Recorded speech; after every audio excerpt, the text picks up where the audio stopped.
Meu nome é Ellen, eu tenho 21 anos. Eu moro aqui em Niterói mesmo.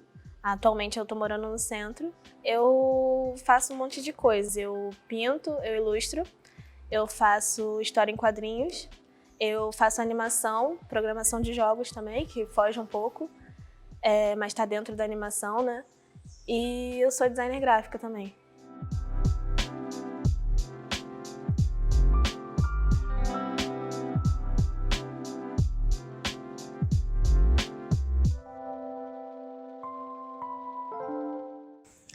Então, primeiro eu comecei a pintar, na verdade.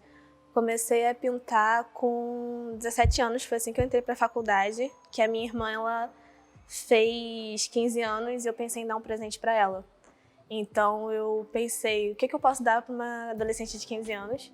E aí eu dei um quadro para ela. Aí foi assim que eu comecei. Eu peguei, comprei uma tela, algumas tintas e fiz um quadro para ela. E ela gostou muito, porque como ela é uma menina negra, ela se sentiu muito representada. A primeira coisa que ela fez foi olhar pro quadro e falar, caramba, sou eu. Então assim, foi o melhor presente que ela ganhou, de acordo com ela. E de acordo com isso, aconteceu isso, e todo mundo começou a me perguntar, você faz para vender? E aí eu comecei a ser artista dessa forma. As técnicas que eu uso, elas variam muito, né? Porque alguns quadros meus são a óleo, outros são acrílica, algumas coisas são ilustração digital, outras coisas já são animação, enfim. Então as coisas mudam um pouco, mas eu faço bastante realismo, trabalho muito com realismo e com estilo cartoon nas HQs.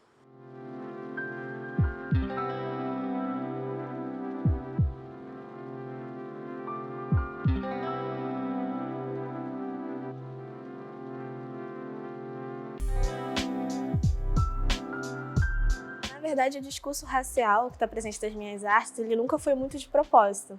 Ele meio que aconteceu. Eu comecei pintando a minha irmã, né? E dali eu vi que isso era muito bonito, que isso era muito importante. E eu comecei pintando as pessoas ao meu redor. E as pessoas que estão ao meu redor, elas são negras. Então, acabou que meio que calhou a ser um discurso racial, ou algo que fosse uma arte preta, né? Mas eu só basicamente pinto o que eu vejo, pinto em quem eu me vejo, né? Então, assim, eu pinto o que eu me reconheço. Então, acaba sendo mais ou menos isso.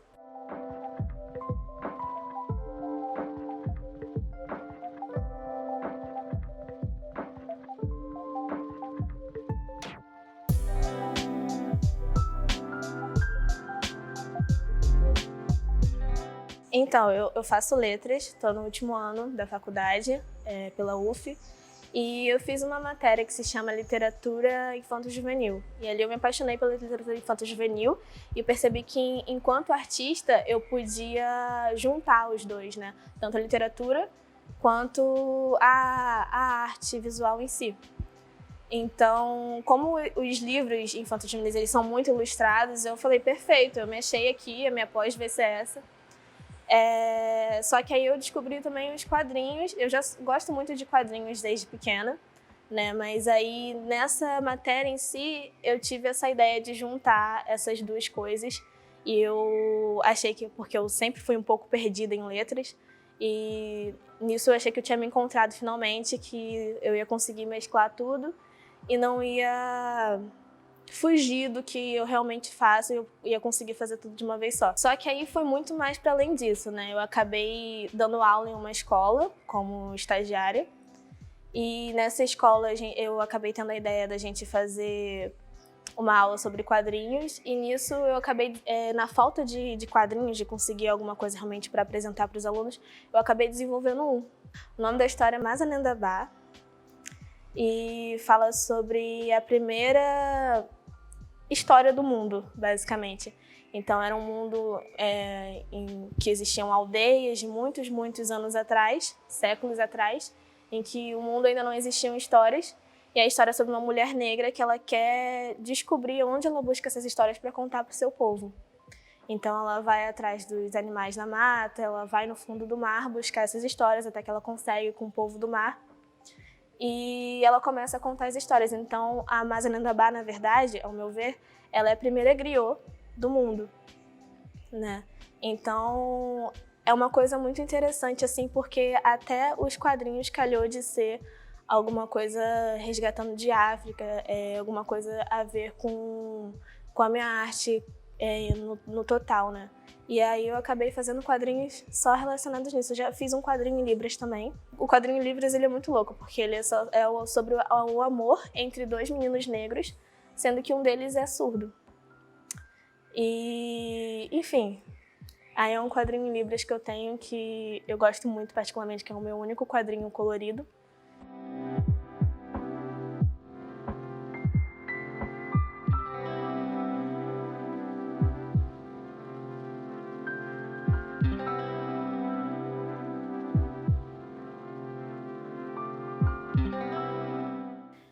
Jesus Cristo como ele foi mais no momento que, assim, pasmem, eu descobri que Jesus era negro. E aí eu fiquei muito revoltada, porque eu tive uma infância religiosa, eu acho que muita gente teve também. E aí eu lembro que eu ficava muito triste porque eu me via muito diferente de Jesus. Eu achava que eu não ia conseguir ir pro céu porque eu era muito diferente. Eu cresci com uma família branca. Então isso foi muito chocante pra mim. Então quando eu descobri que ele era negro já, assim, adulta, eu fiquei muito revoltada. Eu falei, não, eu vou espalhar essa imagem. E foi basicamente isso. Não foi uma busca por representação, porque é como ele é.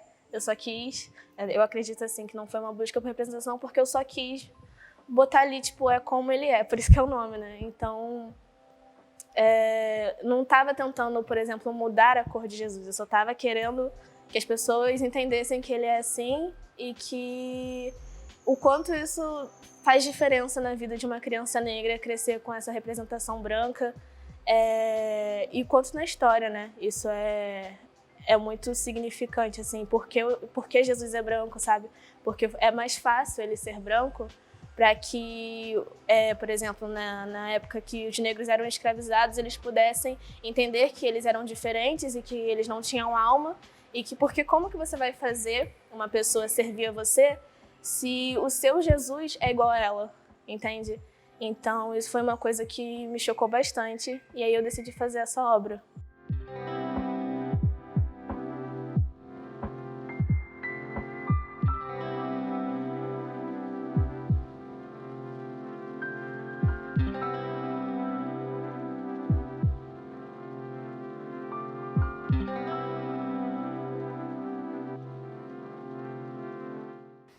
Assim, eu acredito que Niterói assim, por exemplo, eu morei a minha vida inteira em São Gonçalo, né?